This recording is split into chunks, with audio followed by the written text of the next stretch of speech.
Hi, everyone. Thank you for joining us here on KREM News at noon. I'm Laura Papetti, and we certainly have a lot of snow out there. We got some this morning. Taking a look at some pictures of the snow from people all across the inland Northwest. Thank you so much if you sent in a picture. We had a little snow last week, but we are seeing the snow stick around this time. So we love hearing from you, and we like to see what you're doing out there in the snow, whether it's with the dogs or maybe you're taking a walk, looking at Christmas lights, whatever you're doing, let us see one of your photos. We'd love to have you text them to us at 509-448-2000. We can share them with everyone.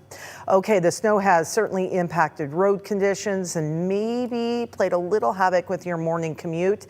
Our Regan Gallo, she is traveling in the storm tracker right now with a look at the roads this afternoon. Regan, what are you seeing? Because this morning the main roads were pretty good, but the side roads were iffy.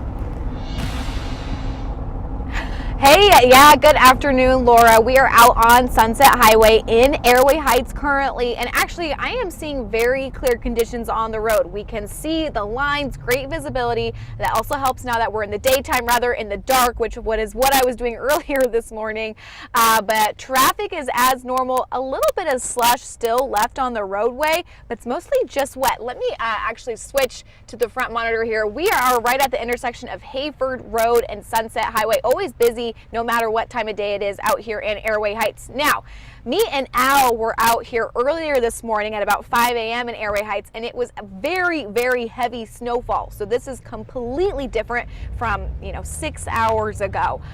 But what I will say, and Thomas Patrick can kind of talk about this later, is there's a lot of water on the roadways. And when I see that water, I think of when it starts to get cold again tonight, there's a lot of potential ice on the roads. So that's what I caution as just what I'm seeing outside right now, what will happen tonight when the sun goes down. And then Laura, yes, like you said too, those residential roads are probably going to be a little bit trickier because they're just not getting as much traffic. They don't get those plows.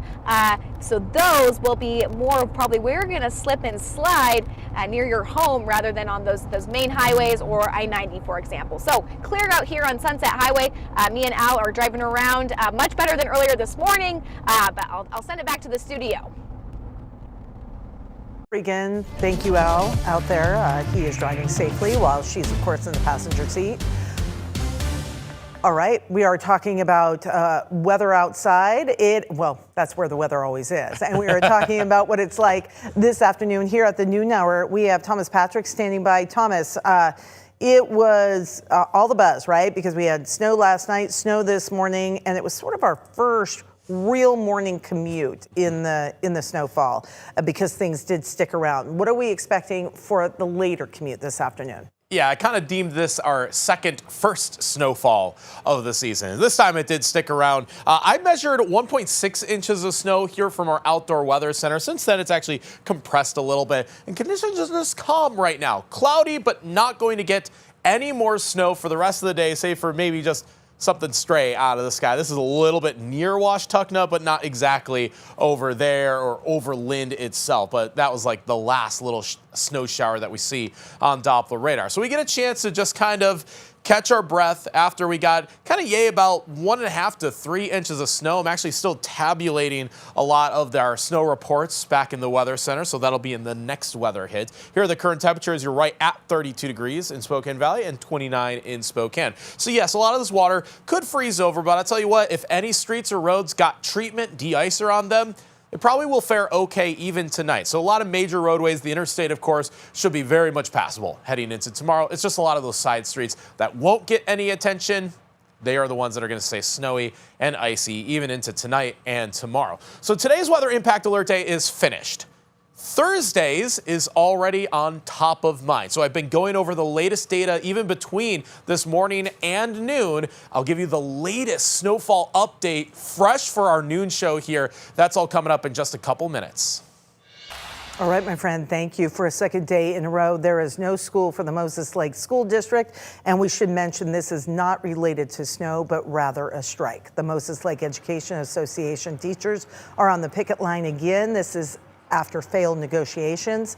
This comes after the district and the Moses Lake Education Association failed to reach a contract agreement. The union is pushing for more prep time and the return of some cut programs, while the district says they have offered salary increases and additional planning time.